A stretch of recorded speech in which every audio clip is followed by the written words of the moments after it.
Anda tahu, kalau kita bicara soal diagnosis medis ya, biasanya kan ada semacam ekspektasi kepastian, bener nggak?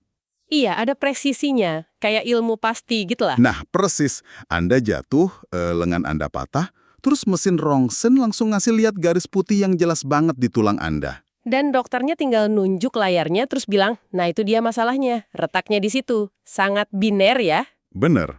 Dan kepastian kayak gitu tuh, secara psikologis nenangin banget. Kita emang pada dasarnya suka masalah yang bisa diisolasi, dikasih label, terus langsung ada solusi mekanisnya. Masalahnya jelas, solusinya jelas. Tapi, coba deh Anda melangkah ke dunia ketatanegaraan. Masuk ke labirin struktur politik, hukum dasar negara, atau pas ada krisis institusional. Tiba-tiba aja, mesin rongsen konseptual kita ini kayak rusak. Gambarnya buram semua. Gara-gara satu oknum aja. Iya, kita ngerasain sakitnya, ngerasain korupsi yang terus berulang, ketimpangan yang makin lebar, tapi kita nggak bisa nunjuk dengan pasti di mana letak tulang yang patah ini. Betul. Penyakitnya seringkali ngumpet di dalam cara organ-organ negara itu dirancang buat berinteraksi sejak awal. Desainnya yang bermasalah. Nah, rasa frustrasi nyari tulang patah di sistem ini yang jadi alasan kenapa di penelusuran mendalam kita kali ini, kita bakal membedah sebuah argumen yang sangat berani, bahkan radikal. Dokumen yang lumayan tebal dan provokatif ya. Benar. Judulnya Rakyat Dikhianati Konstitusi, Seruan Qurani untuk Amandemen Kelima UUD NRI 1945, karya tim Sekolah Negarawan. Tapi gini, sebelum kita menyelam lebih dalam, ada satu hal esensial yang harus banget saya sampaikan ke Anda yang lagi dengerin. Ini penting banget buat konteks diskusi kita. Yap, sumber yang kita bedah hari ini tuh bawa gagasan politik dan keagamaan yang sangat kuat. Dan sebagai pemandu Anda di sesi ini, kami berdua ini posisinya sepenuhnya netral. Sangat imparsial. Kita nggak dukung sayap kiri, nggak dukung sayap kanan, dan kita juga nggak lagi melegitimasi gerakan politik apapun. Misi kita murni cuma mau membedah anatomi dari argumen intelektual di teks ini. Kita pengen lihat gimana sih kerangka berpikir mereka, biar Anda bisa memahaminya secara utuh dan objektif. Dan pendekatan objektif ini krusial banget, soalnya dokumen ini nawarin pergeseran paradigma yang cukup tajam. Gimana tuh maksudnya? Jadi mereka itu nggak ngajak pembacanya buat berburu oknum pejabat nakal. Mereka nggak nyalahin individu, tapi mereka ngajak kita nengok panggungnya, ke naskahnya. Oh, sistemnya ya? Iya, mereka nanya, gimana kalau krisis yang kita alami ini bukan kecelakaan kerja, tapi emang hasil dari desain institusi yang dari awal sengaja ngasih celah buat amanah itu dibajak. Oke, mari kita urai ini pelan-pelan. Di teksnya, mereka nggak mulai dari pasal-pasal hukum yang kering gitu ya. Mereka nalik jauh ke belakang soal makna kedaulatan. Fondasi filosofisnya. Nah, coba bayangin analogi ini buat Anda yang dengerin. Bayangin Anda itu pemilik modal di sebuah perusahaan besar. Karena sibuk, Anda sewa manajer profesional. Dikasih gaji gede, wewenang penuh, fasilitas mewah. Wajar kan, namanya juga delegasi tugas. Betul. Tapi, baru sebentar kerja, manajer-manajer ini mulai ganti aturan perusahaan sepihak. Mereka ganti kunci ruang rapat, ganti password brankas, terus tiba-tiba Anda sebagai pemilik sah malah dikunci di luar pagar. Cuma bisa nontonin dari luar ya. Ia cuma bisa nonton perusahaan digrogoti. Nah, apakah ini gambaran elite capture yang dimaksud buku itu soal hilangnya kedaulatan? Analogi perusahaan itu ngebantu banget buat nangkep konsepnya. Tapi ada satu kelemahan fatal kalau kita bawa itu ke skala negara. Oh ya? Di bagian mananya? Kalau di perusahaan, pas Anda ngerasa ditipu direksi, Anda kan bisa jual saham terus pergi. Investasi di tempat lain. Benar juga. Tapi kalau negara, rakyat nggak bisa seenaknya resign dari kewarganegaraan. Rakyat itu kejebak di luar pagar besi itu selamanya. Dan disinilah dokumen ini mengenalin kerangka analisis yang mereka sebut tauhid sosial. Tauhid sosial. Ini istilah yang lumayan menghentak loh. Karena kan biasanya kultural kita ngaitin kata tauhid itu murni urusan ibadah personal ke langit aja. Ritus doa, keyakinan personal gitu kan? Ya urusan ketuhanan yang private. Nah, teks ini justru narik konsep langit itu dan membumikannya jadi pisau analisis politik yang tajam banget. Mereka merujuk ke surat Ali Imran ayat 64. Esensinya itu melarang manusia buat nunduk dan jadiin manusia lain sebagai tuhan-tuhan kecil. Oh, wow. Jadi kedaulatan absolut itu cuma milik Tuhan ya? Persis. Logikanya, kekuasaan manusia di bumi, entah itu presiden, anggota dewan, atau hakim, itu sifatnya cuma titipan. Istilah yang mereka pakai itu mustakhlaf. Mustahlaf. Biar lebih gampang dipahami ke bahasa institusional, ya apakah mustahlaf ini mirip kayak konsep fiduciary duty di hukum modern, kewajiban fidusia gitu? Itu terjemahan konseptual yang sangat presisi. Fiduciary duty itu kan mewajibkan seseorang secara moral dan hukum buat bertindak semata-mata demi kepentingan pihak yang ngasih mandat, bukan buat nguruk untung sendiri. Dan rakyat adalah pemberi mandatnya. Betul. Dokumen ini memperdalam argumennya pakai surat Al-Ahzab ayat 72. Di situ ada metafora kosmis di mana entitas raksasa kayak langit, bumi, sama gunung aja nolak mikul amanah kekuasaan. Karena terlalu berat ya risikonya. Iya, mereka sadar destruktifnya kalau dikhianati. Tapi manusia yang kadang gegabah malah nerima amanah itu. Terus buku ini berargumen, kegagalan terbesar demokrasi kita sekarang adalah ngereduksi amanah fidusia yang maha berat ini jadi cuma ritual prosedural aja. Maksudnya ritual elektoral 5 tahunan itu? Tepat. Ketika kedaulatan rakyat di kerangkeng cuma sebatas hak nyoblos kertas suara di bilik pemilu, terus abis itu suara mereka dipinggirin dari proses bikin undang-undang selama 5 tahun. Status rakyatnya dimanipulasi dong kalau gitu? Mereka bukan lagi pemilik mandat. Mereka diubah cuma jadi penonton pasif dan komoditas elektoral aja buat melegitimasi elit. Abis pemilu selesai, pintu kantor langsung dikunci lagi. Kalau kita balik ke fondasi awalnya nih, kalau rakyat itu kan prinsipal atau pemilik mandat, terus negara dan aparaturnya itu manajernya, terus konstitusi itu posisinya di mana? Kalau konvensional kan kita sebutnya hukum dasar. Di sini menariknya. Dokumen ini mendefinisikan konstitusi bukan sekedar tumpukan kertas hukum yang statis. Konstitusi itu adalah sebuah akad. Kontrak kerja moral ya? Betul, kontrak antara rakyat dan negara. Tapi tunggu dulu. Saya mau ngasih sedikit pushback di sini. Apa sih urgensinya ngebedain konstitusi sebagai dokumen hukum formal sama konstitusi sebagai akad? Kenapa harus dibedain? Revisi hukum yang didemo gede-gedean itu kan semuanya disahkan lewat mekanisme parlemen. Ketuk palunya sah ya? Sah. Anggota dewan yang ngangkat tangan.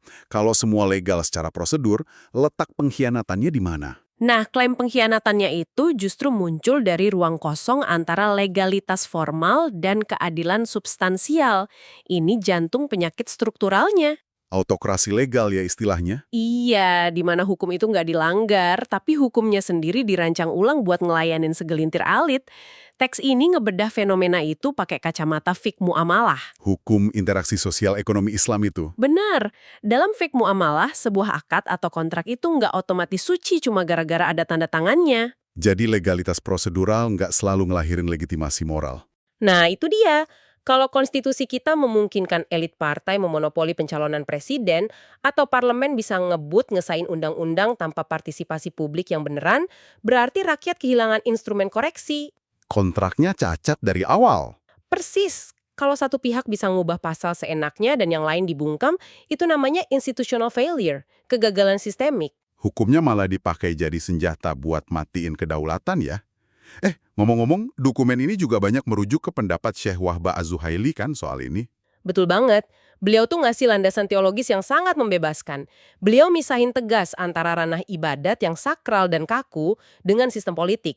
Sistem politik itu murni ranah muamalat. Artinya, urusan duniawi yang bisa dan harus dievaluasi terus ya? Iya, nggak kaku. Kalau sistem konstitusional itu terbukti secara empiris malah ngelindungin oligarki dan bikin moral hazard. Di mana penguasa bikin keputusan ngerugiin publik tanpa takut kehilangan jabatannya.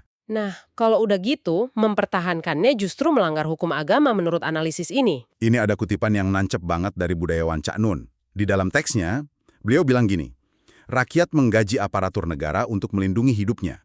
Tetapi dalam prakteknya, aparatur itulah yang justru mengancam kehidupan rakyat. Itu ngerangkum ironi moral hazard struktural tadi dengan sangat berlian. Kalau instrumen yang niatnya jadi perisai malah berubah jadi pedang yang diarahin ke leher rakyat, ya akadnya udah batal demi hukum secara moral. Oke, kalau kerusakannya udah sejelas itu, desainnya udah terbukti bocorin amanah, pertanyaannya simpel, kenapa nggak kita ubah aja besok pagi sistemnya? Kenapa susah banget bongkar mesin rusak ini? Karena ada satu dogma raksasa yang terus ditanamkan ke publik. Ilusi stabilitas. Ketakutan sama perubahan ya? Gini, saya mau pakai analogi lagi buat Anda. Bayangin ada rumah yang sunyi blamat.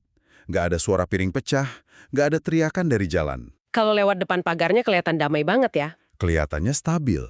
Tapi bisa jadi rumah itu sunyi bukan karena harmonis, tapi karena semua orang di dalamnya terlalu takut buat buka mulut.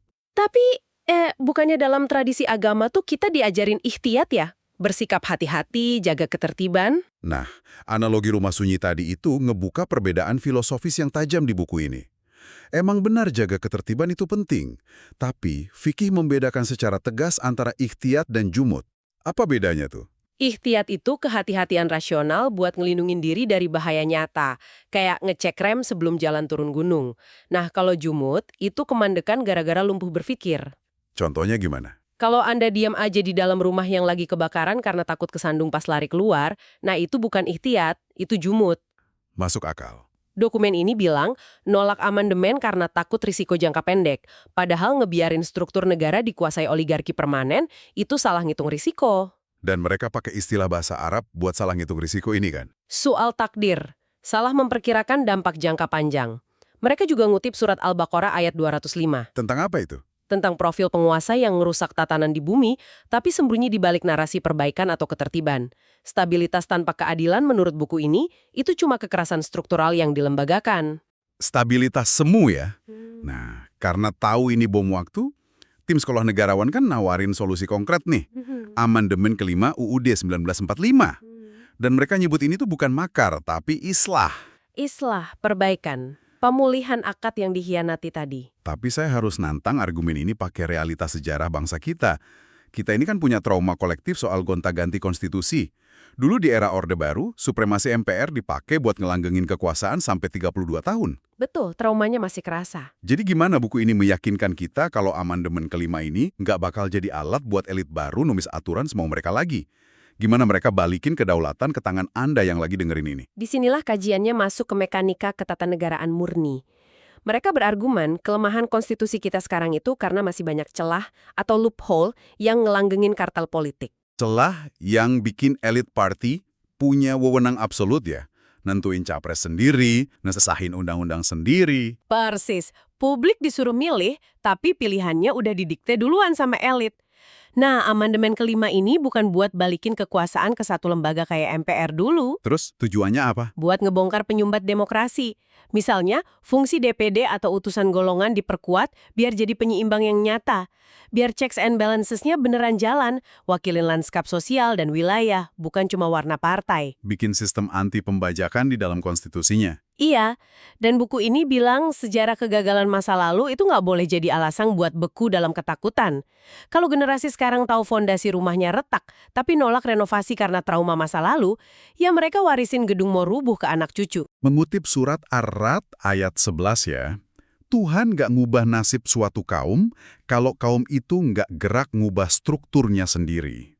Betul, sejarah itu kaca spion. Buat lihat ke belakang biar nggak nabrak lagi, bukan rem tangan yang bikin kendaraan peradaban berhenti. Metafora yang pas banget. Dan buat jaga kompas moralnya, dokumen ini ngingetin peringatan dari Bung Hatta. Bung Hatta kan jauh hari udah bilang, Indonesia merdeka itu bukan buat ngelahirin penguasa baru yang tabiatnya kayak penjajah kolonial. Kemerdekaan murni buat kedaulatan rakyat, Sam.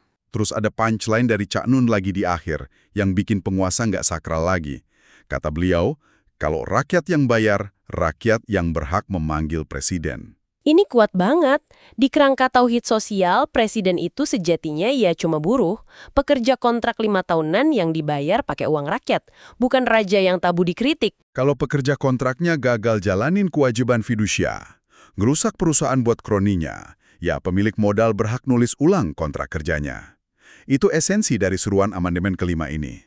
Kesimpulannya jelas ya, konstitusi itu akad yang bernyawa, bukan kertas prosedur kaku. Dan ngebiarin ketidakadilan legal terus berjalan demi kestabilan politik elit, itu sebenarnya pengkhianatan amanah. Menjaga kedamaian itu beda banget sama membungkam ketidakpuasan. Nah, jadi apa arti dari semua ini buat Anda? Saya mau ngajak Anda balik ke analogi perusahaan tadi sebagai pemikiran penutup. Kalau Indonesia ini dijalankan layaknya perusahaan raksasa, dan konstitusi menjamin Anda sebagai pemegang saham utama, Pemilik kedaulatan mutlaknya. ya, coba tanyain ke diri Anda sendiri.